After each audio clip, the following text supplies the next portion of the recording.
Estamos muy contentas de tenerles aquí. Tenemos a nuestra gran invitada. Estamos muy felices de tener a Rita Segato aquí con nosotras, a Voluspa Jarpa también, que va a comentar su conferencia. Voy a hacer una breve presentación de nuestras dos invitadas, de Rita, y también presentar a Voluspa, y luego les voy a dejar con ellas.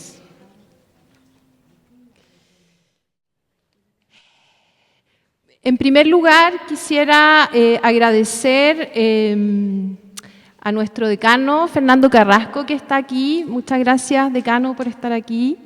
También a Pablo Yarzún, el director de nuestro doctorado en Filosofía, Convención en Estética y Teoría de las Artes. También a la coordinadora del Magíster en Teoría e Historia del Arte, María Elena Muñoz. Muchas gracias por estar aquí. También Isabel Jara, la directora del Departamento de Teoría de las Artes. Y, bueno, todas las autoridades que nos acompañan, les agradezco especialmente estar hoy día aquí con nosotras. Entonces, Rita Segato.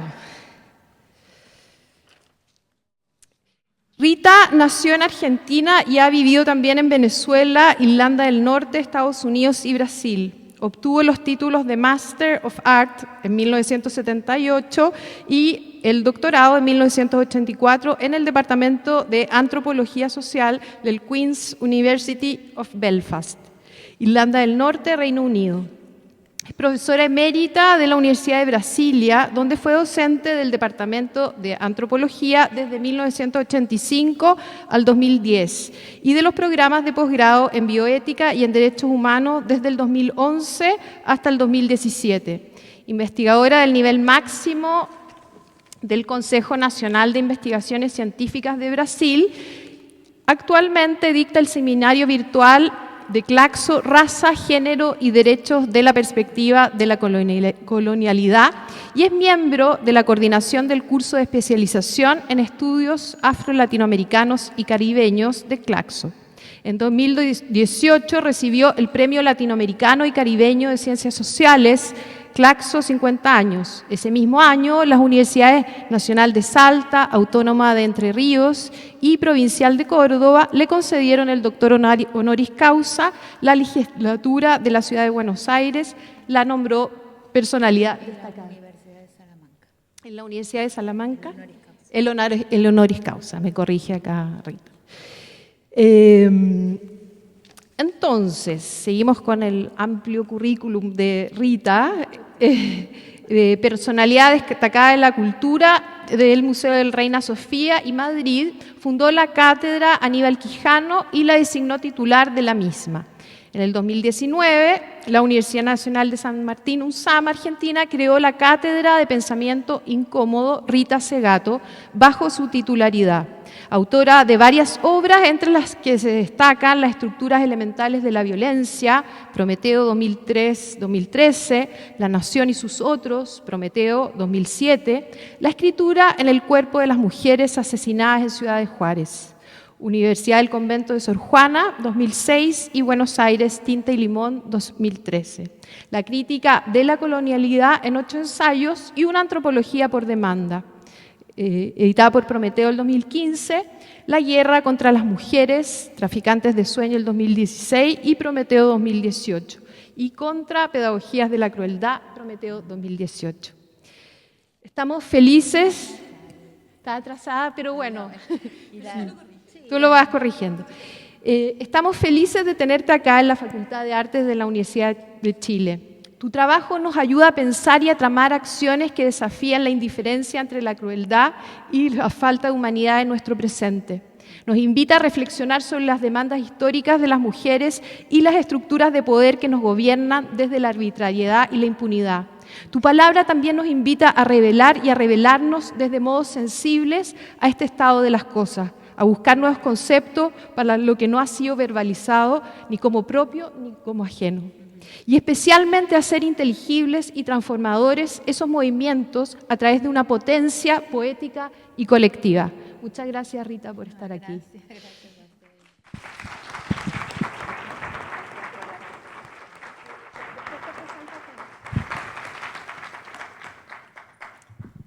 Muchas gracias, Rita. Pero Presento a Voluspa, sí. Que es una larga presentación también. Sí, la puedo acortar. Querida Voluspa, amiga aquí de nuestra facultad, titulada en la facultad también, importante.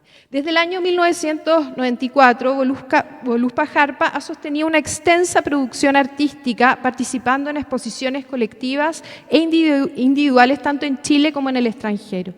En 1994 presenta en el Museo de Bellas Artes la obra Pintura Mural, el sitio de Rancagua. Se destaca su participación en las siguientes bienales: 1996, Bienal de La Habana, Cuba, El individuo y su memoria, con la obra Santiago, La Habana, serie de Eriazos. 2003, Bienal de Shanghái, China, con el proyecto número 11. 2011, la octava Bienal del Mercosur, Geopoéticas, con la obra de la no historia. En 2016 recibe el Premio de Arte Joven del Museo de Artes Visuales de Santiago. Posteriormente, en 2008, recibe el Premio del Círculo de Críticos de Arte de Santiago por la obra Plaga, que conceptualiza el lenguaje de la histeria y que termina con la presentación de la obra Efecto Charcot en la Maison de la América Latina. Durante el 2010. En el año 2011 desarrolla la obra La Biblioteca de la No Historia, donde trabaja con los archivos desclasificados por los organismos de inteligencia de Estados Unidos sobre Chile y posteriormente sobre América Latina. Esta obra ha sido presentada entre el 2011 y el 2016 con diferentes formulaciones. En Estambul, Turquía, en Berna, Suiza, en Toulouse, en Francia, en Porto Alegre, en Brasil. En 2016 realiza en el Museo Malva de Buenos Aires la exposición individual Site Specific en nuestra pequeña región de por acá, la cual es presentada nuevamente en el Centro Cultural Matucana 100 en 2017, mismo año que presenta la muestra Walking State en París, que actualmente se muestra en Espacio SAC Central de Palermo, Italia, hasta el 2023 presentaba. En 2019 participa en la 12ª Bienal de Shanghái, progresivamente curada por Cuauhtémoc Medina, y en 2019 exhibe el proyecto Alter Views, curada por Agustín Pérez Rubio en el Pabellón de Chile en la 56ª Bienal de Venecia. Durante 2021 y 2023, bajo la curatoría de Eugenio Viola, exhibió la exposición Sindemia, Estallidos Andinos, en el Centro Cultural GAM, Santiago, y en el Museo Muntref de Buenos Aires, en torno a los estallidos sociales de Chile y Colombia, Perú y Ecuador. Entre los reconocimientos recibidos, el premio ILI en la Feria Internacional de Arte de Madrid, Arco en 2012, por la obra Minimal Secret, y en 2014 es finalista en el Prix Maurice de París. En 2016, Voluspa Jarpa ha sido distinguida con el Premio de Creación Artística de la Universidad Católica de Chile y en el 2020 recibe el primer Premio de Arte Julius Baer para artistas mujeres latinoamericanas con el proyecto Sindemia, presentado en el Museo Mambo de Bogotá, Colombia, 2021. Durante 2023 ganó el premio de adquisición de la 16ª Bienal de Cuenca por la obra Sindemia y recientemente fue nominada a la 5ª edición 2024 del premio de Fundación Merz en Torino, Italia. Eso es. Muchas gracias. Ahora sí que sí, las dejo el micrófono y les paso obviamente el micrófono. Ahí está. ¿Lo sostienes tú? ¿Te lo sostengo yo? Ah, pero... Ok. Bueno, buenas tardes a todas las personas presentes. Gracias por venir en un día tan frío. Es la primera vez que voy a hablar con una colcha en las piernas, Entonces, hemos puesto un nombre complejo, ¿no? El arte de desnombrar como política. Y esto se compone de idea de Voluspa, varios momentos en que escribo sobre arte, que escribo sobre pinturas, ¿no? Que no es algo por lo cual soy más conocida, sino una novedad, pero que arraiga de algún tiempo atrás ya. Entonces, como estoy aquí con mi amiga, una artista plástica, hemos decidido organizar esta exposición alrededor de varios momentos en que voy a comentar o hablar o traer lo que las pinturas muestran a la vida, o sea, a la vida social, o sea, mostrar qué muestran sobre la sociedad, ¿no? Sobre los temas más antropológicos. Ahora, la explicación del nombre de la conferencia se arraiga, digamos, se origina en un texto que he escrito en 2015, y en ese texto hablo del grito inaudible. O sea, y ese texto que es de 2015, pero que fue republicado en 2024 en un libro que es anterior al 7 de octubre, por casualidad absoluta, es un libro que no fue nombrado aquí, que se llama Escenas de un pensamiento incómodo. En ese libro, dos editores, mi editora de Brasil y mi editor de Argentina, juntaron una serie de textos de un arco en el tiempo, pero eran textos dispersos, o sea que no era fácil de hallar. Y hay dos textos ahí sobre Palestina. Ambos dos... me olvidé, perdónenme. Yo hablo así informalmente porque es mi manera de hablar y me gusta. Me olvidé de dónde está mi cartera. Que he hecho una promesa ante mí misma, me lo he prometido y no puedo dejar de cumplirlo. Que jamás nunca volveré a hablar en público. Nunca, nunca, sin ponerme el pañuelo o una escarapela de Palestina.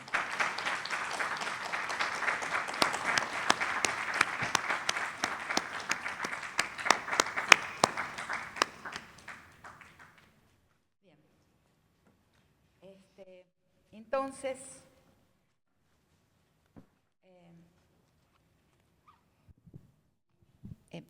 esos dos textos, uno se llama, el primero, el más antiguo, El grito inaudible, que como la edición, ahora su reedición, porque salió en la Jornada de México y salió en Página 12 de Argentina, era casi inaccesible, fue republicado en 2024, pero la gente en el libro lo encuentra ahora, en 2024, y cree que lo escribí ahora, que lo escribí hace 15 años, pero dice exactamente lo que digo hoy. Es muy raro, cuando me enfrenté al texto y lo volví a leer para una conferencia que estaba dando para la Red Universitaria Pro-Palestina de España, miro el texto y son casi prácticamente las mismas palabras que uso hoy. Entonces, yo con esta experiencia mía pruebo que no comenzó el 7 de octubre, como muchos quieren decir. Y en ese texto yo digo que en la situación palestina, y hoy lo digo con más fuerza, en la situación de Gaza,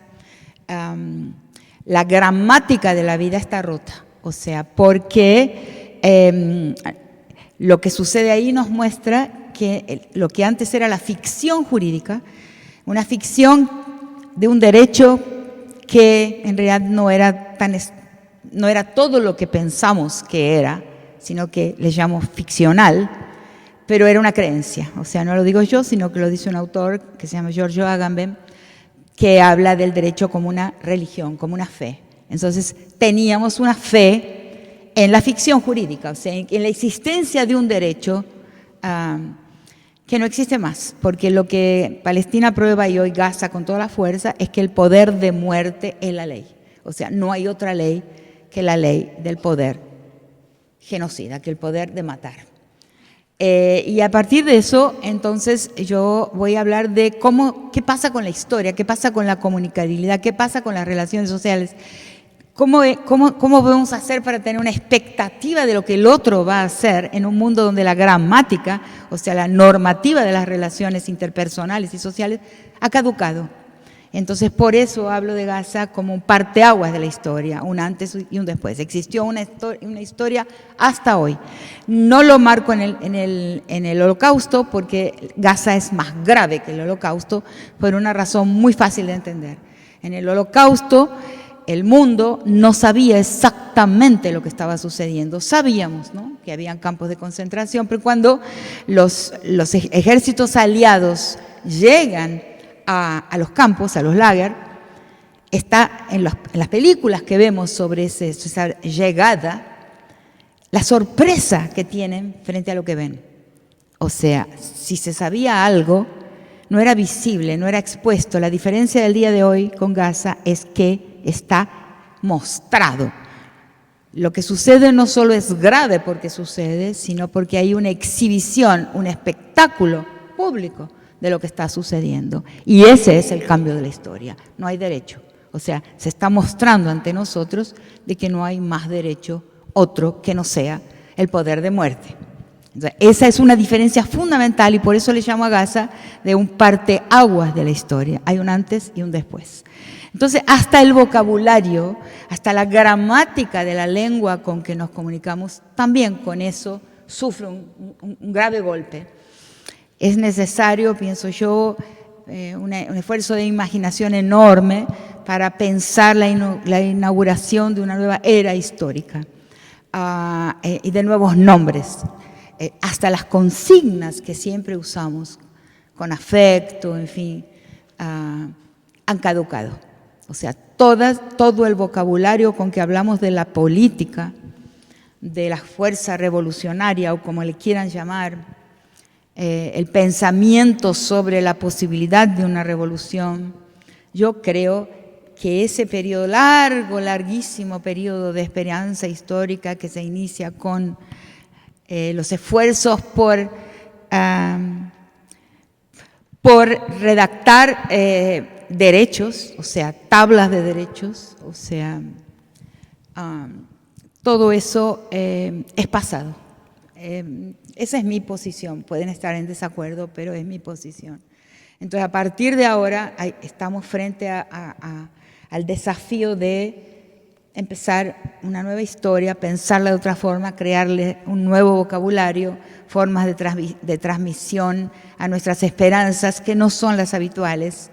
Y por eso vemos un movimiento de la sociedad disperso, habría que investigar un poco más, que es el retorno de las poesías, de las personas a la poesía y al arte. O sea, a formas agramaticales de expresión y de transmisión de ideas, emociones, sentimientos, deseos, de esperanzas.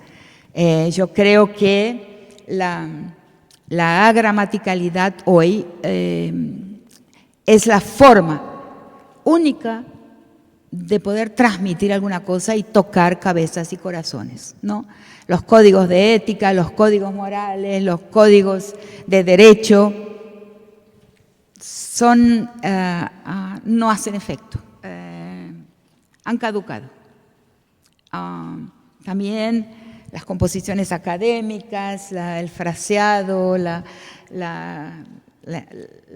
elaboración y escritura de papers en el lenguaje habitual de la academia, no lo veo que tenga efecto, que sirva para alguna cosa. Perdónenme, pero esa es mi posición en el presente. Entonces, la idea del desnombramiento, que es una idea de título de la señora Voluspa, aquí al lado mío, sale de un poema que lo voy a leer como manera de comenzar esta exposición. Si quieren preguntarme e interrumpirme, no me molesta, porque yo creo en el pensar en conversación, y ese pensar en conversación es la manera más fecunda, fértil y original de pensar. Aquí me lo mandé a mí misma. Ay, Dios mío. Y dice así, es un poema que se llama Desnombrar. Este es, no tengo dudas, un dilema capital de nuestro tiempo. Desnombrar. Solo desnombrando habrá futuro. Que los nombres despenquen, desplomen, como las laderas andinas en febrero. Que los ríos se lleven las piedras de los nombres y no los dejen pasar. El futuro entero depende de esta avalancha de desnombramiento, porque sólo así el tiempo se fugará del tiempo, el sujeto se quedará en silencio. Esta es mi utopía para un mundo complejo. Y así termina. Está en una serie de otros poemas, pero este es el fragmento en que hablo del desnombrar. o sea, que es la búsqueda de nuevas formas de transmisión, de conexión, de vinculación entre nosotras y nosotros. O sea, estamos en la época de tener que inventar. Bueno, entonces empiezo con una primera parte que hemos hoy preparado con Voluspa, de mis primeros trabajos sobre obras que son pictóricas, ¿no? Y después una segunda parte en la que soy llamada por un museo de Barcelona que se llama el Museo Tàpies para escribir un ensayo sobre un pintor que fue Antoni Tàpies, que me costó mucho, casi muero en el esfuerzo por escribir, y que también muestra, ¿no?, la necesidad de tener que inventar cómo escribir sobre un autor, sobre un pintor. No sé si lo conocen, este es un departamento de artes, ¿no?, que también inventó su propio estilo de una manera inclusive más radical que la generación anterior, que fue de Dalí, Miró y Picasso, que una vez que descubrieron su gramática, descubrieron su estilo, se quedaron ahí. Y Tàpies siempre fue pateando lo que había descubierto, eludiendo, escabulléndose, borrándose de la gramática de un estilo que podría haber descubierto, pero que fui constantemente abandonando. Entonces terminé ese ensayo sobre Tàpies recientemente, y en la segunda parte voy a referirme muy rápidamente a mi comentario desde mi perspectiva, desde mi momento contemporáneo, que es lo que les acabo de exponer sobre Antoni Tàpies. Pero esta primera parte tiene que ver con algunos esfuerzos anteriores que he hecho, o algunas, más que esfuerzo, la forma en que algunas pinturas llamaron mi atención. Esta es la primera. Son simultáneos en el tiempo, no es que sea primera, pero la primera que voy a exponer. En un momento determinado, hace tiempo ya, hará aproximadamente más de 20 años, yo paseaba con un grupo de antropólogos eminentes de Brasil, 3 hombres, por el Museo de Petrópolis, y de repente sobre un piano me encuentro con este pequeño cuadro, que es pequeño en sus dimensiones. 55 por 44. Sí. Los otros siguieron caminando porque eran hombres. Y yo quedo como atrapada, como atrapada realmente por los ojos de la muchacha negra. No me deja partir, o sea, quedo ahí todo el tiempo que los otros pasearon, yo quedé mirando este cuadro. Raro para estar en el Museo de Petrópolis, un museo imperial de Brasil, porque Brasil tuvo un reinado, tuvo 3 emperadores, o sea, tuvo una corte, y tuvo una nobleza, y tiene una nobleza hasta hoy. Eso es lo que pocas veces se sabe de Brasil desde América Latina, porque tiene una diferencia de estructura como nación y de fundación como nación totalmente diferente a la estructura y fundación de las naciones hispanoamericanas, es muy diferente.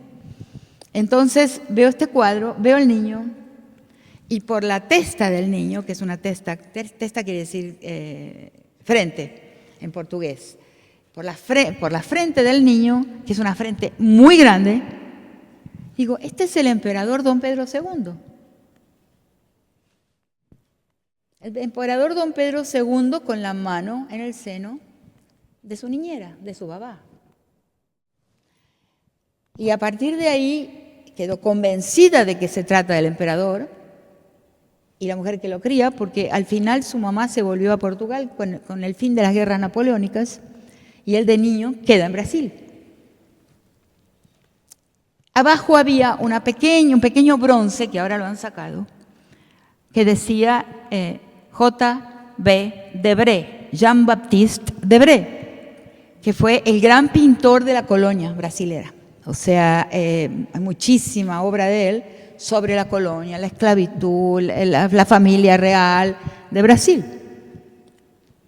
Me quedo con esa idea. Por mucho tiempo, buscando alguna otra referencia, no estaba catalogado, no figuraba en ningún libro, hasta cuando aproximadamente 10 años después, porque el ensayo termina siendo publicado 18 años después de este encuentro con el cuadro.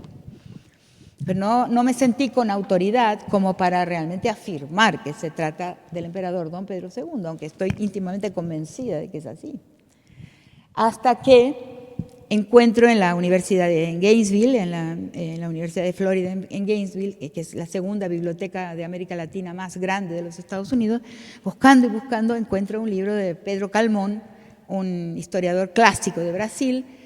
Mirando el libro aparece este retrato y dice, el emperador Don Pedro II en brazos de su niñera. A partir de ese momento empiezo a componer el texto. Y es muy curioso, entonces el texto tiene varios temas. Bueno, es muy curioso que un día recibo un mensaje de Payó por mi email, me dice, queremos publicar su texto sobre el le llamé el Édipo brasilero, en la Petite Bibliothèque Payó. Yo digo, qué raro, debe ser una broma. No le creí. Porque pasó un tiempo y llegó la carta por correo y dije, bueno, debe ser verdad. Entonces, ahí les contesto y me dice, sí, pero con un solo pedido, por favor, mire, lo vamos a publicar, nos interesa mucho, pero por favor, queremos llamarlo l'Édipe Noir, o sea, el Edipo Negro. Y yo digo, ¿por qué le pasa a esta gente? ¿No? Eso es un tema de Brasil. Después me di cuenta, con el pasar del tiempo, de que en Francia hay hoy niñeras negras. Con la gran migración, este tema, que es un tema histórico, pictórico y psicoanalítico también, ¿no?, pasa a interesar a los franceses también. Entonces, por eso, bueno, está publicado allá también. Entonces, pero con ese nombre, el Edipo Negro. Y entonces la primera, no voy a relatar todo el texto, que es un texto que quiero mucho, pero el tema es el siguiente. Hay un esfuerzo permanente a partir de ese momento en que paso a mirar en internet constantemente si finalmente lo han catalogado. No aparecía en el catálogo, no estaba en el catálogo del Palacio Imperial, pasó el tiempo y de repente aparece así. Menino nhonhonzinho, nas mãos da sua babá, da sua niñera, a Madalena. ¡Qué absurdo! O sea, en una sala donde hay solamente hagiografía católica y retratos de la familia imperial, está el retrato del vecino. Totalmente absurdo, porque ni en la casa de nosotros hay un retrato al óleo de un gran pintor que sea el retrato del vecino en los brazos de la niñera. Es absurdo. Si no fuera trágico, sería cómico. Y ahí empiezan las enormes maniobras del Brasil, evitar decir que su madre patria es África. Porque, ¿no?, como dice, es un nombre que siempre olvido, pero lo voy a recordar en este momento, como dice en su ensayo Kantorowicz, que habla los dos cuerpos del rey. Uno de los cuerpos del rey es su cuerpo real, esa manito que toca el pecho de su niñera, de su mamá edípica, y el otro cuerpo de él es la nación. Kantorowicz tiene ese texto clásico en que va a ver que el cuerpo del rey es la nación, es el cuerpo de la nación. Y ahí, en ese cuadro, la madre patria de Brasil es África. Entonces vienen una gran cantidad de maniobras. La última fue hecha ahora, después de que publiqué el texto, que está publicado en varias lenguas, viene por último. Y dice así, este cuadro no es de Debré. Es absurdo. Esto, autor desconocido. O sea, queriendo retirar esta obra que para mí es importantísima, porque además entra en el diván de los psicoanalistas. En el texto voy a discutir, y fui llamada por varias asociaciones de psicoanálisis, ¿no?, de cómo un psicoanalista en nuestros países, donde una gran cantidad de niños de clase media o clase más alta tienen en realidad, ¿no?, una madre que los toca, que lidia con sus sustancias íntimas y que no es la madre blanca, ¿no?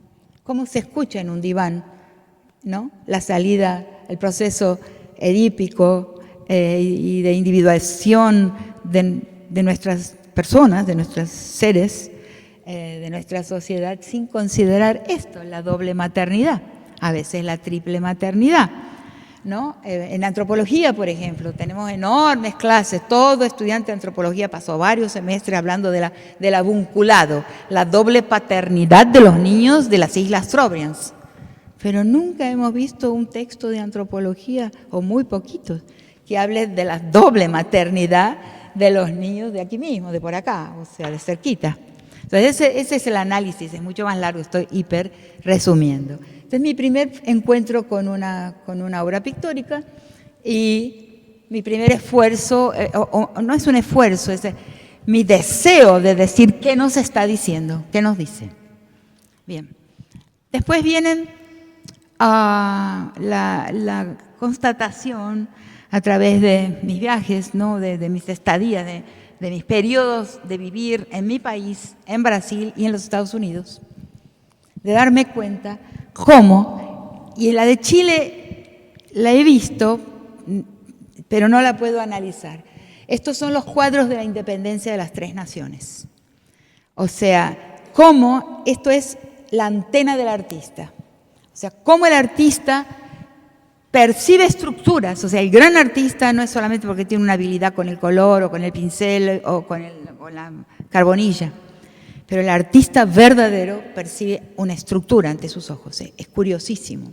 Entonces, sé que la de Chile, el cuadro de la independencia de Chile son curas. ¿Es la fundación? Claro. Sí, bueno, no hablo sobre eso, no hablo sobre lo que no sé, pero me parece que sería interesante. A mí me interesaría localizar cuál es el cuadro de la independencia chilena. Pero estos son el de Argentina.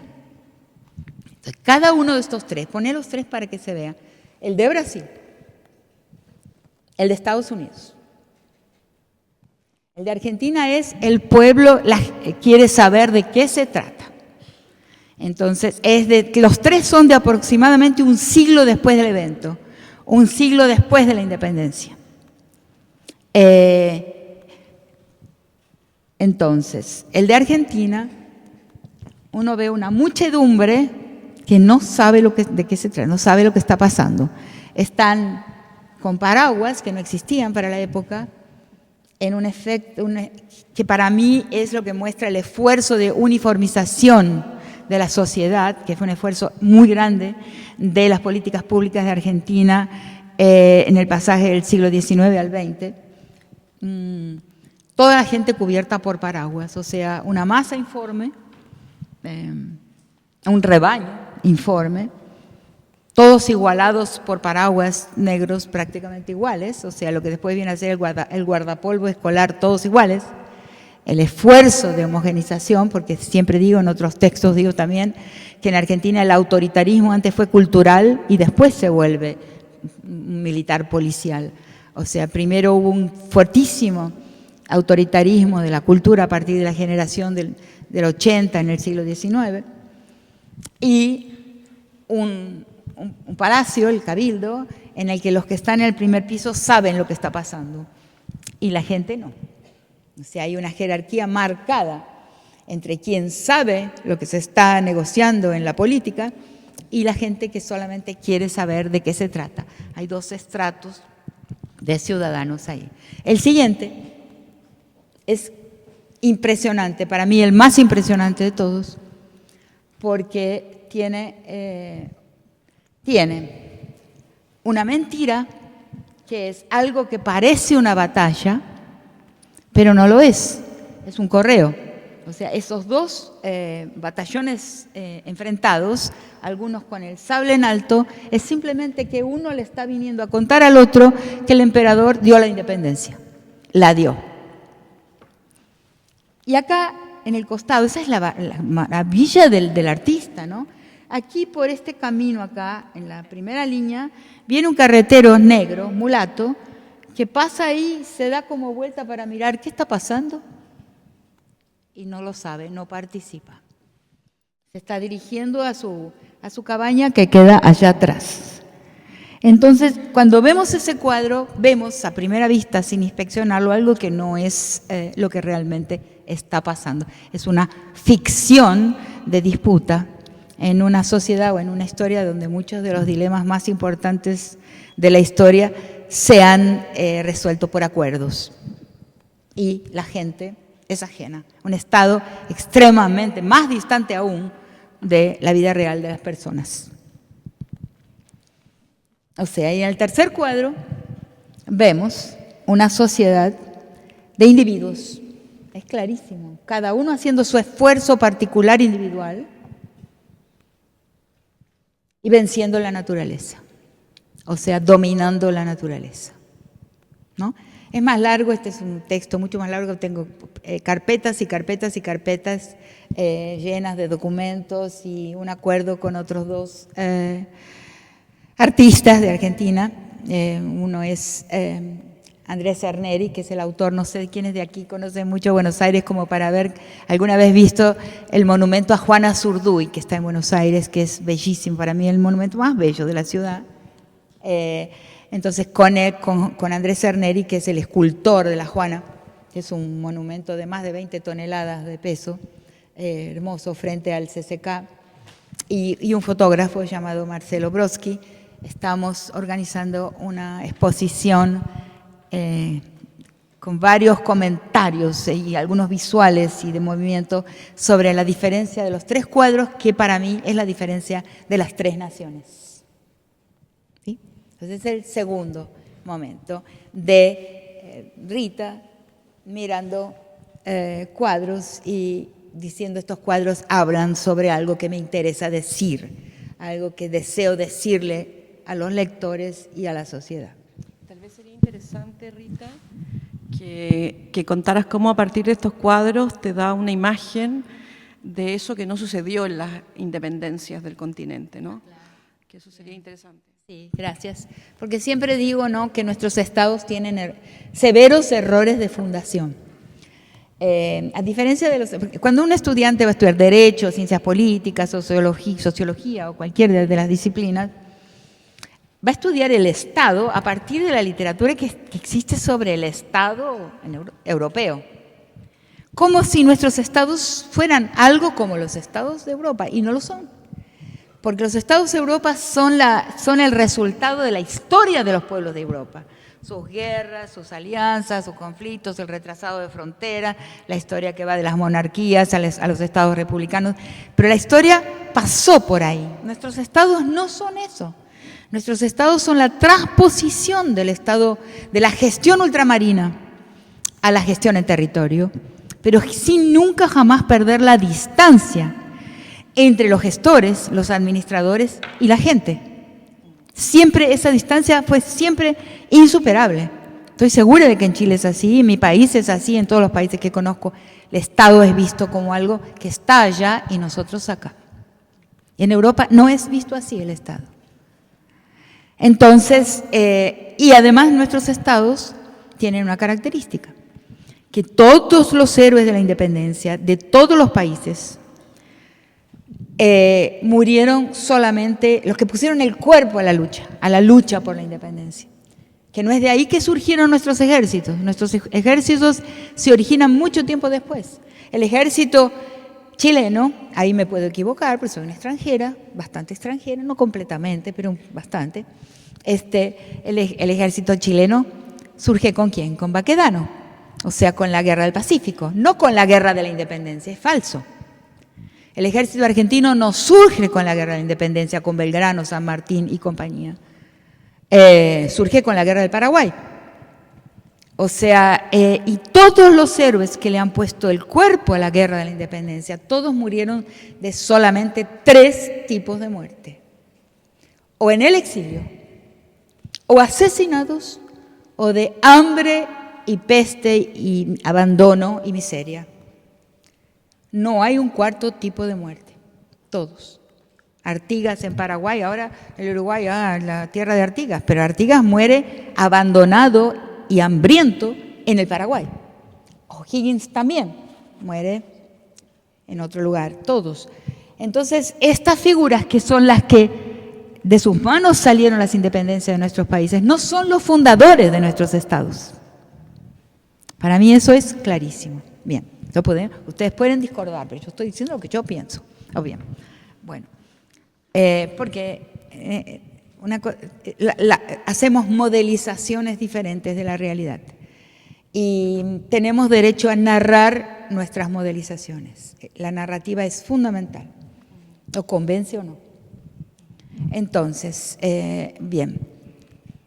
Entonces, de esta primera parte de trabajos sobre pintores, me viene un día esta invitación del Museo Tàpies de Barcelona, que no sé cómo se les ocurre una cosa así, a escribir un ensayo sobre Antoni Tàpies, que es un pintor catalán, como expliqué antes, posterior a la generación de los famosos, un poco más reciente y mucho más rebelde.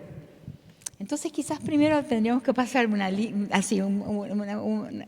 cortinazo, así un repase rápido para que tengan una idea. No sé si lo conocen, no es muy conocido. Sí.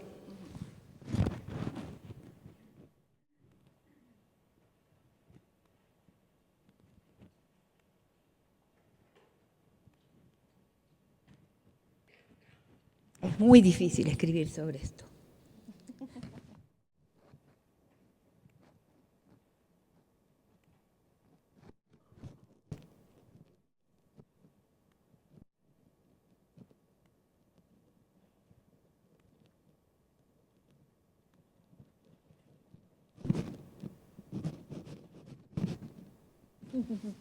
Esa es genial, ¿no? La del cuadro de vuelta.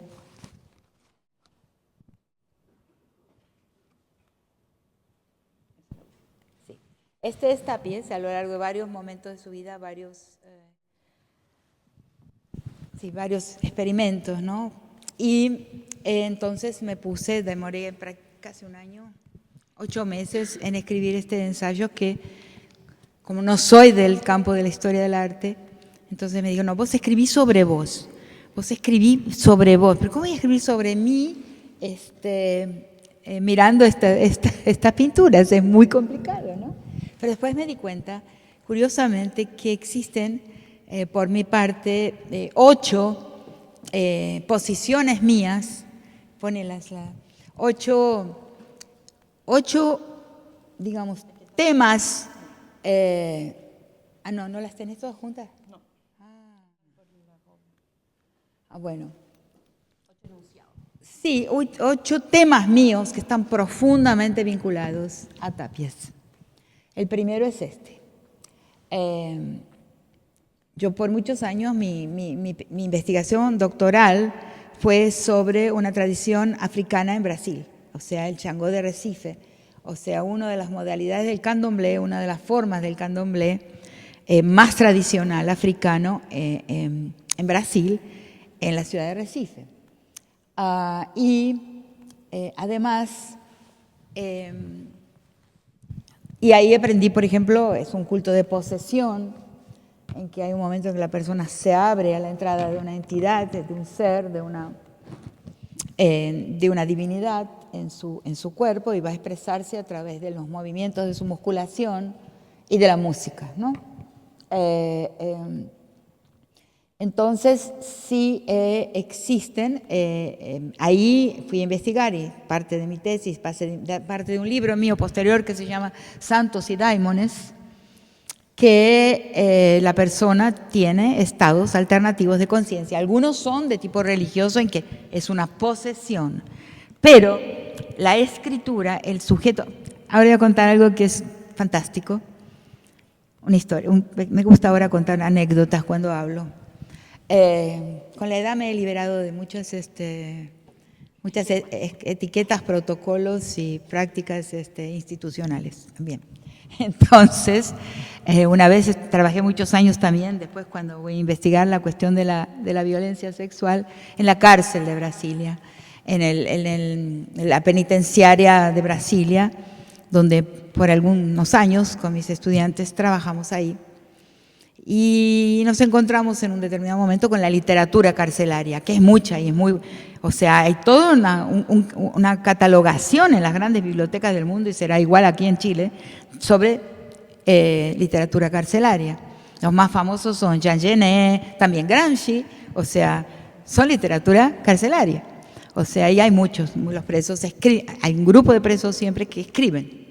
Entonces había un señor en la cárcel de Brasilia, que hacía muchos años, eran los presos más viejos en edad y que hacía más tiempo que estaba preso. Y había escrito un cuento muy bello, entonces conversando con él le digo, ¿pero cómo usted escribe esto? Le digo, parece que hubiera estado en el café de la esquina ayer. Y ahí me dio una lección de muerte, o sea, me mató. Pero profesora, me dice, ¿a señora nunca escutó falar do sujeito poético? Acabó conmigo. Qué vergüenza, total. Bueno, el sujeto poético es eso, Maurice Blanchot, que lo cito en el ensayo, habla de la página como el espacio vacío y como una especie de trance, el momento en que la persona está en su estado normal de conciencia, en su estado cotidiano de vigilia, y que pasa a ser un sujeto autor y no es la misma persona. Sobre eso voy a debatir al hablar de Tapies, porque Tapies tenía una práctica en que él en su atelier colocaba la tela en el piso y empezaba a girar alrededor. Giraba y giraba y giraba y giraba hasta el momento en que su sujeto pintor entraba en acción y ejecutaba la pintura. Entonces es este estado alternativo de conciencia del sujeto autor, del sujeto pintor, del estado de danza también se habla. Hay varios autores que comentan diferentes formas de arte, van a hablar de estos estados que no son uno mismo, El estado de habla también. Es difícil a veces entrar en el estado de habla. Yo no escribo nunca en mis conferencias, entro en un estado de habla y no es el mismo sujeto o sujeta cotidiana. Entonces existe un gran texto de Maurice Blanchot que va a hablar de la página en blanco y de este espacio literario. En el espacio literario entra un sujeto que muchas veces no tiene ni mucho que ver con el sujeto real de esa persona. Por ejemplo, uno de los que a mí me muestran esto es, por ejemplo, Vargas Llosa, ¿no? Cómo Vargas Llosa puede tener como persona real del cotidiano y de la política posiciones que a veces no coinciden en lo más mínimo con lo que él mismo escribió. O sea, ese es el estado literario, el sujeto poético. Entonces, en la primera parte voy a hablar sobre, y hay varias ilustraciones que según la gente del museo va a ilustrar. Pásala rapidito al segundo. Por ejemplo, ahí está ese estado otro. Ahí está el sujeto que va a escribir o que va a pintar. Y aparecen fantasmas, ¿no? Entidades, seres que le hablan, que le dicen, que le dictan. Y hay que aceptar eso, creo yo. Es necesario aceptarlo porque no existe creación sin ese tránsito. Eso lo creo yo. Pásalo ahora. Sí. Acá está. Este no corresponde a esto, sino corresponde a el tema del arraigo, el pie en el suelo, en la tierra, matérico. Ahí el pintor se vuelve matérico, o sea, su pie hecho de una sustancia que no es pintura, no está solamente pintado, está en el suelo con extrema materialidad, la materialidad representable, capaz de ser representada. Tiene que ver con otro tema posterior, el arraigo. Entonces acá viene lo que les expliqué antes del camino agramatical. En tiempos de catástrofe, que es lo que les expliqué al comenzar. Sigue. Sí. Entonces, sí, el otro también. Lo agramatical está ilustrado con pinturas como esta, donde no hay él huye constantemente de una gramaticalidad posible de su obra. Seguí. Es un museo hermoso y es un pintor que vende que ya está muerto, ¿no? Desde hace tiempo, pero son pinturas que se venden muy caras. Después, él tiene una vida doble, tiene una vida pública y una vida doméstica y defiende constantemente su vida doméstica, pero como política, que es un tema muy mío también, o sea, sobre el que he hablado y hablo mucho en el presente, que es la politicidad de cuño femenino o la politicidad en clave femenina que viene de la historia de lo doméstico y viene de un tiempo en que lo doméstico no era ni íntimo ni privado. porque por muchísimo tiempo en la historia lo doméstico tenía su propia politicidad.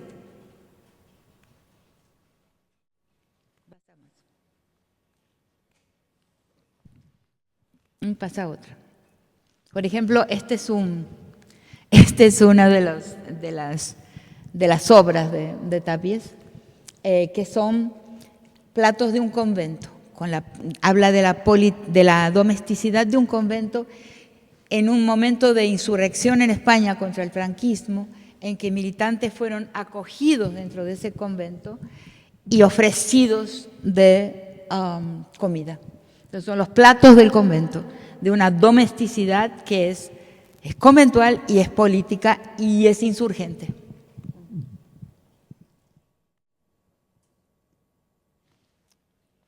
La silla, ¿no? Que es bella, ¿no? Pero es una escena de lo doméstico y lo transforma en arte, o sea, él le retira al arte, digamos, su intimidad, su privacidad.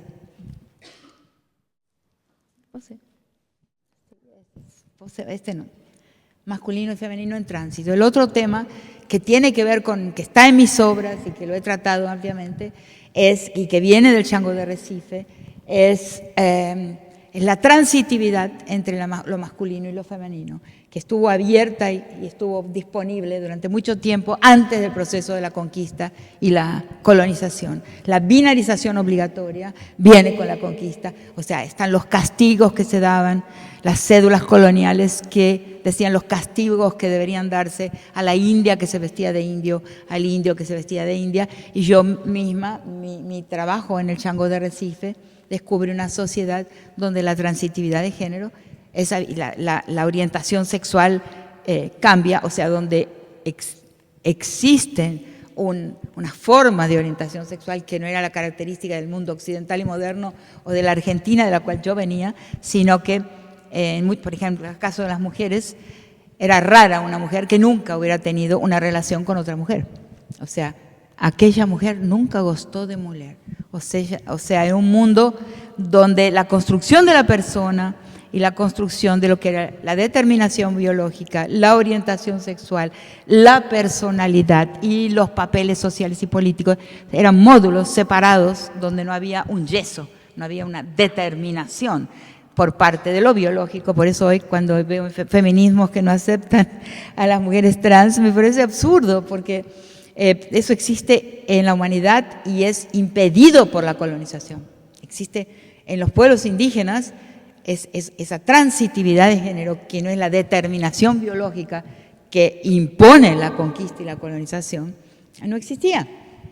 O sea, muchas cosas eso es mi queja sobre mi disciplina, que ha sabido atravesar muy poco a la sociedad, al sentido común y a las otras humanidades, lo que sabe sobre la especie y sobre la historia de la especie. Entonces, él pinta esto. ¿Ven? Desde joven él pinta, siendo un hombre que era casado, tenía una relación amorosa con su mujer, pero él en muchas de sus pinturas expresa esa característica de la incerteza de género, de la ambigüedad de género, de la androginia y de la transitividad de género.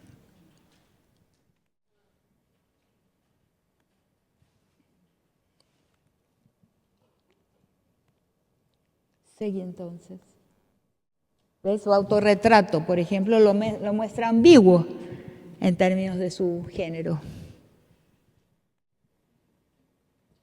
Ahora vamos al otro tema, la incerteza. Él tiene una frase, el texto, en una viñeta que dice, ¿cuál es lo mejor del viajero? Que no sepa a dónde va. Y yo pienso eso, lo he hablado antes de ayer cuando fui a La Moneda a hablar sobre el plinto descabalgado, que me parece un monumento extraordinario que debería ser mantenido así, porque la incerteza de la historia es lo más revolucionario que existe. O sea, en mi generación, y eso escribo en el texto sobre Tapies, en la militancia de los años 70, la militancia marxista, en las diversas militancias de cuño marxista, se nos enseñó que la utopía era un futuro diseñado desde el presente. Y yo me doy cuenta hoy de que eso fue la estupidez más grande que me pusieron en la cabeza. El hecho de que la historia es incierta y la historia es tránsito, es lo más revolucionario que existe. Entonces, para mí el plinto descabalgado es un ícono de una historia que se dirige a algún lugar, pero que no podemos capturarla y no debemos capturarla. Está en marcha. Y la incerteza es un valor. Y también encuentro en Tapies esa idea de la incerteza de su propia pintura, inclusive, ¿no? Él no planea el resultado, simplemente se inspira. Y al inspirarse en ese tránsito, en ese dejar aparecer ese sujeto pintor que no es él, no es el cotidiano, no es la vigilia, cuando aparece ese sujeto pintor, hace lo incierto, o sea, dibuja, diseña, pinta. El museo es realmente muy hermoso, quizás acá no se ve.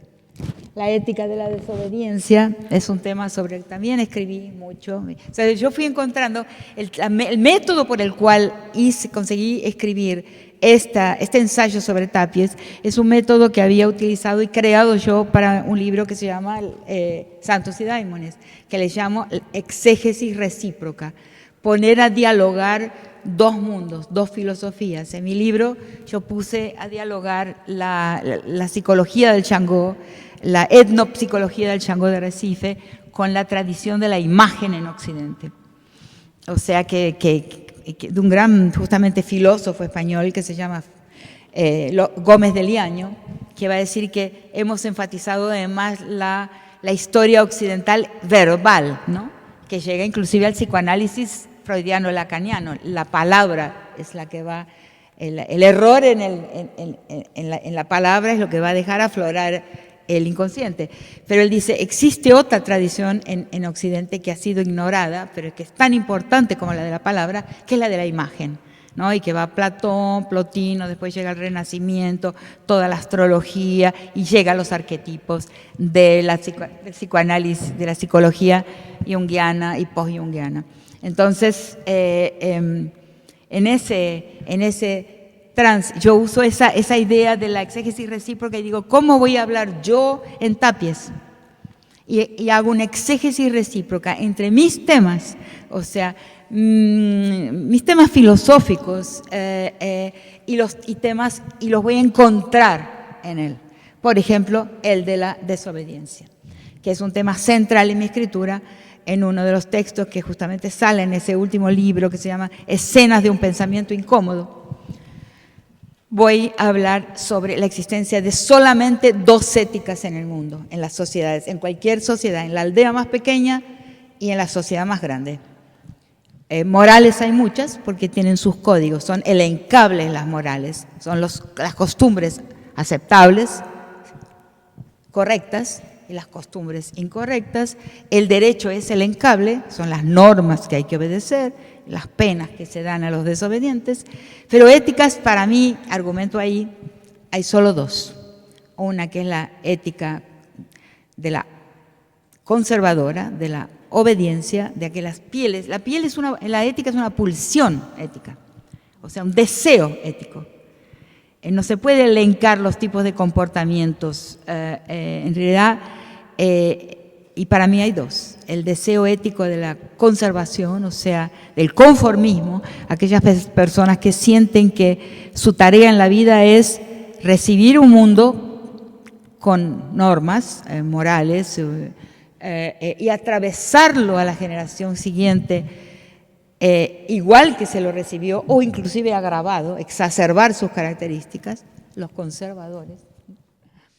Y la ética de la desobediencia, que son las personas que por alguna razón tienen un pie dentro de la vida, dentro de las instituciones, pero también miran el mundo un poco desde afuera, con un pie afuera de las instituciones, y siempre ve, dos temas, siempre ve lo que nos falta para ser un poco más felices, lo que nos falta para tener un poco más de bienestar, y también ven levinasianamente, o como Levina nos dijo, el rostro del otro, o sea, sienten que deben aprender algo del rostro del otro, o abiertas esas personas, yo me considero dentro de esa ética, a la alteridad, a la otredad, a la diferencia, que algo siempre podrá enseñarnos de lo que no tenemos y de lo que nos falta.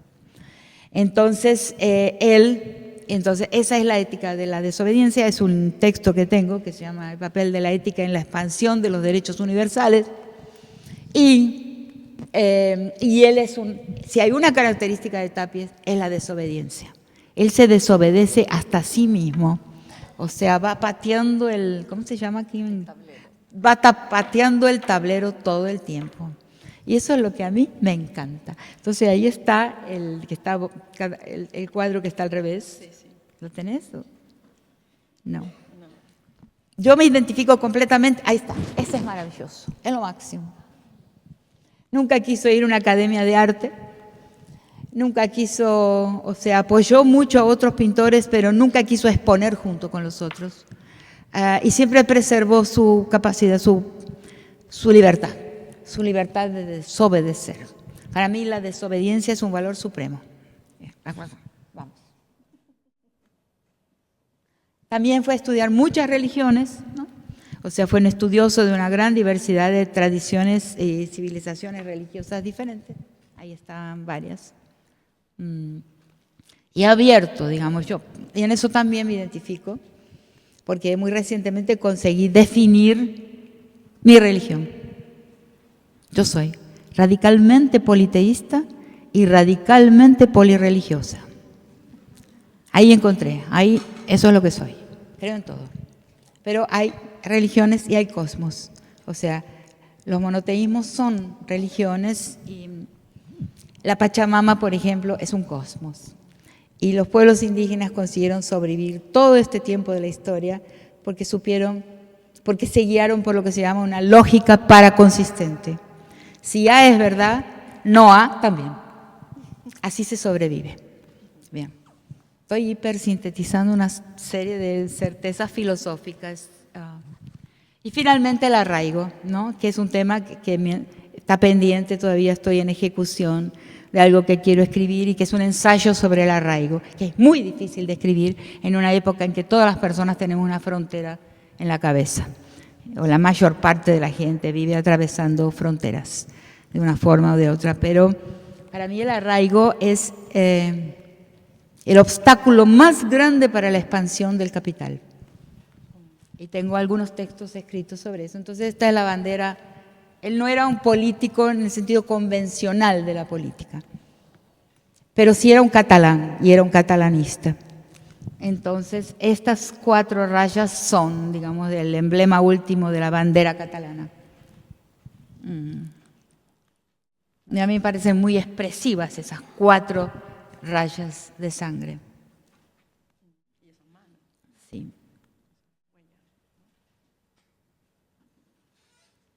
Aquí el arraigo, ¿no? La mujer con la raíz en la tierra. Y el último, ahora que es el que más me gusta, infelizmente es de una propiedad particular, no es del museo, pero miren ese cuadro, es el homenaje a Federico García Lorca. Un toro magnífico con alas volando al cielo. ¿Y qué hay atrás? Hay un paisaje que se suicida. O sea, el asesinato de Federico García Lorca, de quien todavía nunca se encontró su cuerpo, es una España suicidándose. Entonces, es la destrucción del arraigo, la destrucción de un paisaje. Ahí hay un paisaje que clava una daga contra sí mismo. Y por aquí quedamos, ¿no?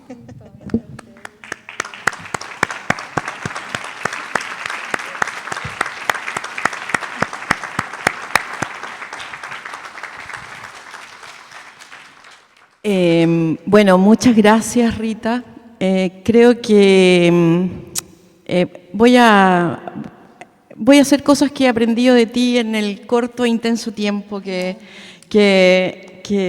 con las que tengo la fortuna de de poder compartir contigo y tus conocimientos. Primero agradecer a mi amiga Constanza Acuña por hacer posible este encuentro acá y agradecer a las autoridades también que soportaron esta instancia. Estoy muy contenta de estar acá, de escucharte. Y no preparé absolutamente nada formal porque la verdad, si soy honesta, yo conocí a Rita el 2023 en Bogotá y empezamos a conversar apenas nos vimos y estuvimos 5 días y en los 5 días nunca paramos de conversar. Incluso en la noche. Nos echaban los mozos todo el tiempo. Empezábamos en el desayuno y terminábamos en la noche, nos echaban los mozos y cuando nos veíamos al desayuno siguiente, los mozos ya claro, y más encima decíamos, oye, soñé que te había dicho, y entonces incluso en sueños seguíamos conversando, y así ha sido desde el 2023, entonces,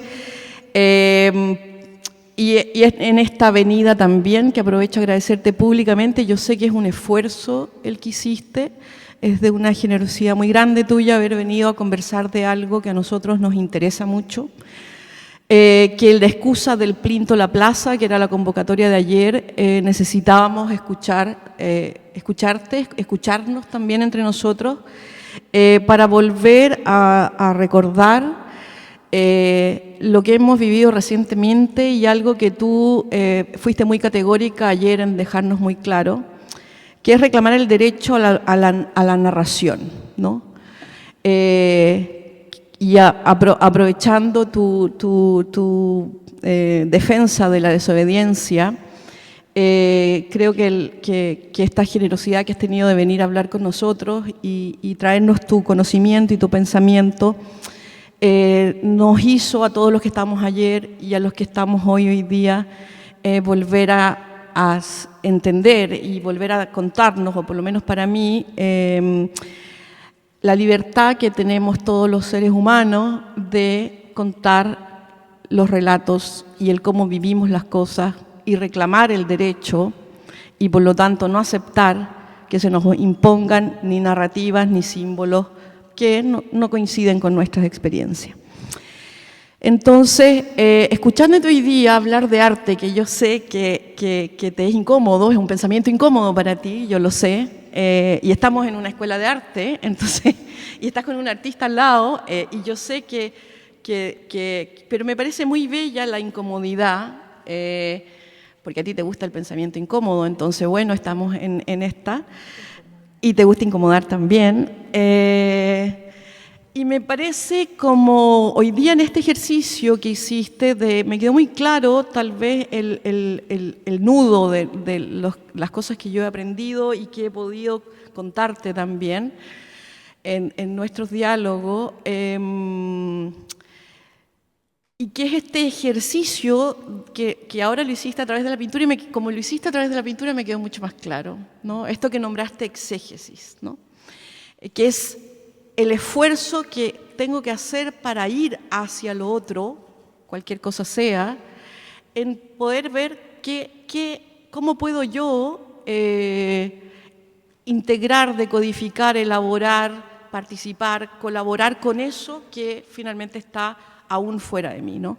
Entonces, pensando en eso, Rita, te quería contar 2 cosas. Me hiciste acordar mucho, yo estudié en esta escuela hace muchos años atrás, hace mucho tiempo que no venía, y esta es una escuela que tiene una fuerte tradición con la pintura. Su pensamiento matriz viene desde un imaginario que es pictórico. Y la pintura es un lenguaje muy especial, porque es un lenguaje que tiene una gran capacidad de condensación. Y uno dice, ¿condensación de qué? Y tú terminaste la conferencia con una condensación, porque vienes de experiencias de otras condensaciones, y creo que estos días todo el tiempo estamos hablando de esto, y tú dijiste, el paisaje de España se suicida, ¿no? Y si yo me dijera a mí misma, oye, voy a pintar el paisaje de España que se suicida, sería como idea racional probablemente muy fallida, ¿no? O sea, es el tipo de cosa que uno solo puede hacer de una manera bastante inconsciente con respecto a la razón, ¿no? Entonces, lo primero que quería que tal vez, si te interesa, que hablemos y después abrir un poco más conversar entre todos los que están acá, era contarte una cosa y después hacerte una pregunta. Recuerdo una vez que estaba, todo el tiempo que estabas mirando estas pinturas y este ejercicio del pintor, el pintor no solamente como el que tiene una técnica o una no técnica, sino el pintor como un autor y el pintor como un testigo, como un testimonio de algo que es incómodo, ¿sí? Y de algo que probablemente lo incomoda, ¿sí? Tal vez a mí los pintores que más me interesan y las pintoras que más me interesan son exactamente eso. Y te quería contar que una vez estaba el Rijksmuseum, yo estaba en Holanda, y el Rijksmuseum estaba desmantelado porque lo estaban remodelando, y habían montado un pequeño pasillo en los jardines, y habían elegido una pequeña porción de obras mientras todo el museo se estaba remodelando, ¿no? Y era bastante caótico. Y en esas situaciones caóticas creo que los ojos funcionan mejor de alguna manera, ¿no? Y doblando ahora el pasillo de la construcción que no era estable, sino que era solo mientras estaban remodelando, veo por el rayo del ojo un pequeño cuadro, ¿sí? Que nunca lo había visto antes, todas las veces que había ido a su museo, porque es un museo que yo lo disfruto mucho, me gusta mucho. Un pequeño cuadro que tenía una imagen que cuando la miré no la pude descifrar, porque no entendí qué era esa imagen. Y la imagen eran dos cuerpos colgando, desollados, en un cuadrito que tiene como 40 centímetros por 30, que estaban desollados, colgaban de un árbol, había un mástil vertical que hacía que la imagen se dividiera en dos, como si fuera un espejo. Entonces yo no entendía si era una imagen que se reflejaba o realmente eran dos cuerpos. Y a partir de ahí, de esa potencia de condensación que tiene muchas veces la imagen, porque nuestro inconsciente piensa en imágenes, recibe información desde las imágenes y la imagen tiene, desde mi punto de vista, la capacidad de meterse directamente a la parte del fondo del cerebro y después uno empieza me acuerdo cuando estabas haciendo esto y me escribías y en el proceso de esto, ¿no? de esta investigación, y era como, yo no sé hablar de pintura, y yo decía, bueno, en realidad nadie sabe mucho hablar de pintura, aunque hay profesionales, pero en realidad no realmente, uno no habla realmente de pintura, uno deja que las pinturas se le instalen de alguna manera, ¿no? Y entonces con el tiempo empecé a investigar este pequeño cuadro, y el pequeño cuadro se refería a un hecho horroroso que pasó en Holanda de canibalismo, en que el pueblo, entre comillas, se come a sus gobernantes republicanos. Empecé a investigarlo y en realidad era un golpe de Estado, una trama, una trampa, pero el cuadro, que estaba pintado desde el testimonio del pintor, nunca se supo quién era el pintor, porque era anónimo, pero atrás decía, el que pintó esto fue testigo de estos acontecimientos, escrito a mano. Nunca nadie ha sabido quién era el autor. Entonces la pintura y las artes visuales desde muchas perspectivas o desde aquello que a mí me interesa, tiene esa capacidad de condensar eso que no se puede decir. La imagen muchas veces, ¿no? Eso que es innombrable, inconfesable muchas veces. En este caso era el horror del canibalismo. Es un caso de canibalismo europeo en 1672, si no me equivoco, el año horrible se llama, ¿no? Que después con el tiempo los holandeses lo sintetizan en el año de la catástrofe nacional. Y como son holandeses hacen una fórmula de qué es una catástrofe. Y la catástrofe ocurre cuando hay un pueblo desesperado, un gobierno sin cabeza y un país sin posibilidad de rescate. Esos ingredientes son los ingredientes de la catástrofe, ¿no? Todo eso estaba condensado en ese pequeño cuadro. Pero yo te quería preguntar, y tal vez si te interesa contar un poco, es cómo tú has vivido tú misma tu desobediencia, ¿no? Y Y tú partiste, yo creo que tal vez nadie entendió muy bien, pero tal vez sería interesante que tú contaras esa experiencia de lo agramatical en ti, ¿no? Y tú partiste leyendo una poesía que es tuya, ¿no? Sí. Y que podrías contarle un poco para que entendieran también cómo tú has habitado esa gramaticalidad, no ahora, no en este momento en que tú dices, bueno, lo gramatical ahora es importante porque estamos en un momento en que todo se ha desestructurado, en que la palabra ha perdido valor, en que las convenciones de la sociedad, las normas, las leyes, las reglas, el derecho, es una ficción en este momento a raíz de lo que estamos viviendo. Pero también hay una persona, que eres tú, que ha desobedecido también la gramaticalidad y creo que recientemente, si es que lo podemos decir, como que te has dado cuenta. Entonces, si puedes contar un poco esa relación con la palabra, que no es la palabra que describe, que obedece, que estudia, que nombra, sino que es esa otra palabra que no describe, no nombra, no estudia, sino que habita. Y tal vez sería muy bonito que tú, que fue algo que hiciste ayer, que tú les contaras este poema que escribes a raíz de Chile. Sí, tengo un poema dedicado a Chile. No, bueno, es que para hablar de mi desobediencia es una biografía, no puedo. Sí. En algún momento me daré el gusto de escribir mi biografía, pero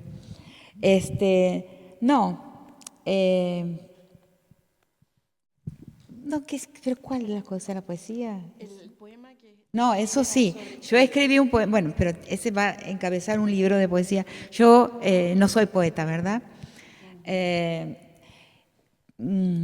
Cuento lo sí. Bueno, cuento una historia mía, pero si se aburren pueden ser libres para partir. No, yo he escrito, soy antropóloga, ¿no? Antes era música, después soy antropóloga y escribo ensayos antropológicos, muchos de ellos son sobre violencia de género, pero no todos. O sea, lo que me hace más conocida es que escribo sobre violencia contra las mujeres, pero no es lo único que he hecho en toda mi vida. He escrito mucho sobre racismo, muchísimo, y escribo sobre estas cosas, o sea, sobre política, últimamente mucho. Y creo que eso para las feministas, si no vemos el feminismo dentro de la política, nos equivocamos. El feminismo es un movimiento que avanza, se expande y sacude la política, vamos a decir así. Eso es parte de la desobediencia también. Bueno, y creo que la desobediencia es lo que mueve la historia. Sin desobediencia no hay historia, no hay movimiento histórico, no hay tránsito, no hay cambio. Ahora resulta que yo el año pasado, parto de ahí, no sé qué contar, yo el año pasado me dieron la cátedra Julio Cortázar y Rosario Castellanos en la FIL, o sea, la Feria Internacional del Libro de Guadalajara, ¿no? Que es la feria del libro en lengua española más grande de todas, ¿no? Y lo primero que hice cuando llegué, dije muchísimas gracias por haberme ofrecido la cátedra, pero a mí me gusta más José María Arguedas, bueno, ven, eso me sale así de los poros, la desobediencia, ¿qué voy a hacer? Bueno, entonces en la FIL viene una profesora de la UNAM, me entrevista y conversamos sobre cómo iba a ser la entrevista en el restaurante del hotel. Llega una colega de ella, empiezan a conversar y conversan sobre poesía y se nota, le digo, ¿son poetas? Sí, nosotras somos poetas, publicamos poesía, es una cosa enorme ser poeta, no hay poeta. Una se le aparece así la cara de Dante con todos los laureles alrededor de la cabeza, es lo máximo. Bien, entonces, bien, pasó así y yo también escribo poesía, pero lo dije en broma, se me escapó, como decimos. No estaba en mis planes decir eso. Por alguna razón se deslizó y se dijo, algo en mí lo dijo. El sujeto poético lo dijo. Acá estoy yo. Bueno, sí, claro. Entonces, bueno, pasaron, eso fue en diciembre, y ahora en junio, yo estaba en México, acabo de llegar de México, Me llama la misma profesora y me dice, mira, me dice, yo no te lo dije, pero yo soy la directora de publicaciones de literatura de la UNAM. Ay, qué bien, te felicito, no sé qué. Entonces, me dice, ¿me podrías mandar alguno de tus poemas? ¿Qué situación? No contesté más, quedó ahí. Entonces vuelve a insistir, por favor, estamos esperando, mándame algún poema tuyo. No contesté. Me dio vergüenza, siento pudor. No me identifico con los laureles alrededor de la cabeza de Dante. Es Dante, ¿no? Que ese cuadro famoso. Bien. Bueno, hay varios. Entonces, estos laureleados todos. Entonces me insiste y me llama y dice, mira, por favor, manda tus poemas de una vez y basta. Entonces yo le dije, bueno, y mandé unos 5 o 6. Entonces tarda un poco y me dice, por favor, mándame todos. ¡Ay, Dios mío! Entonces yo escribo, pues tengo en el computador, porque otros están a mano que no fueron nunca pasados a computador, poemas que van de 1974 hasta el presente. Y estaban sueltos, o sea, bueno, trabajé casi, me da un infarto, empecé a sentir el corazón, porque es enfrentarse a una vida completa en donde habla ese otro sujeto del que hablo ahí. Me había servido escribir esto sobre Tapies, porque yo vi como eso, como no es yo que escribe eso, inclusive en algunos me espanté. Yo no hice esto, no puede ser. No podía creer lo que estaba en mi computadora en una parte que se llama Rita ausente, o sea, Rita ausente, ¿de dónde? De su tierra, ¿no? O sea, una vida, hay varios cuadernos del destierro, está el periodo en que me voy de Argentina, en que me estoy por ir, este barco es un barco que se hunde, es muy trágico desde el principio. Después viene el libro del primer destierro, después viene el libro de un viaje de 9 horas entre Managua y Caracas, después vienen los libros del segundo destierro, el tercer destierro, y al final vienen los poemas del regreso. El libro se llama El camino de regreso. Entonces me citan y me dice, sos poeta. ¡Ah!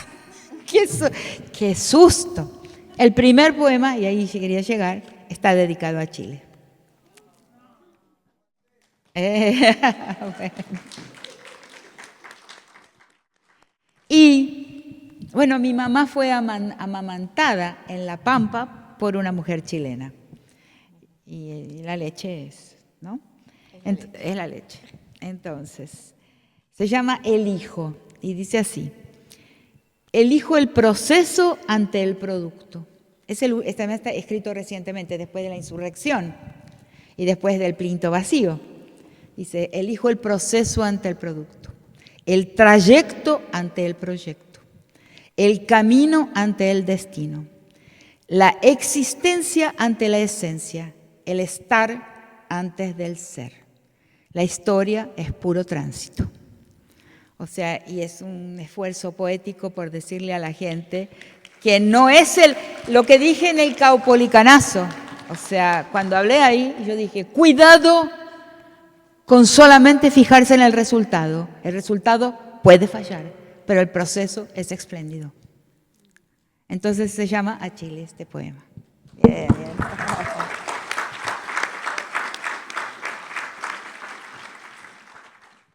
Bueno. Sí. Connie.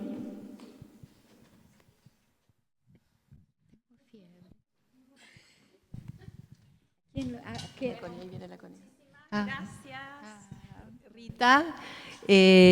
Voluspa, ha sido hermoso este día de hoy. Muchas gracias, un aplauso fuerte.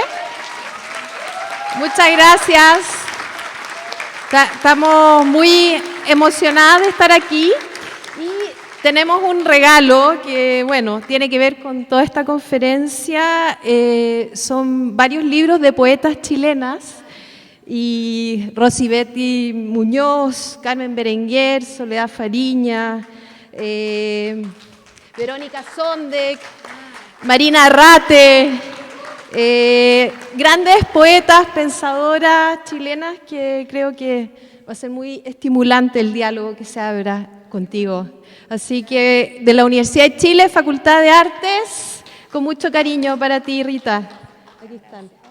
Gracias a todas, a todos los que vinieron y eso, un último aplauso para Rita.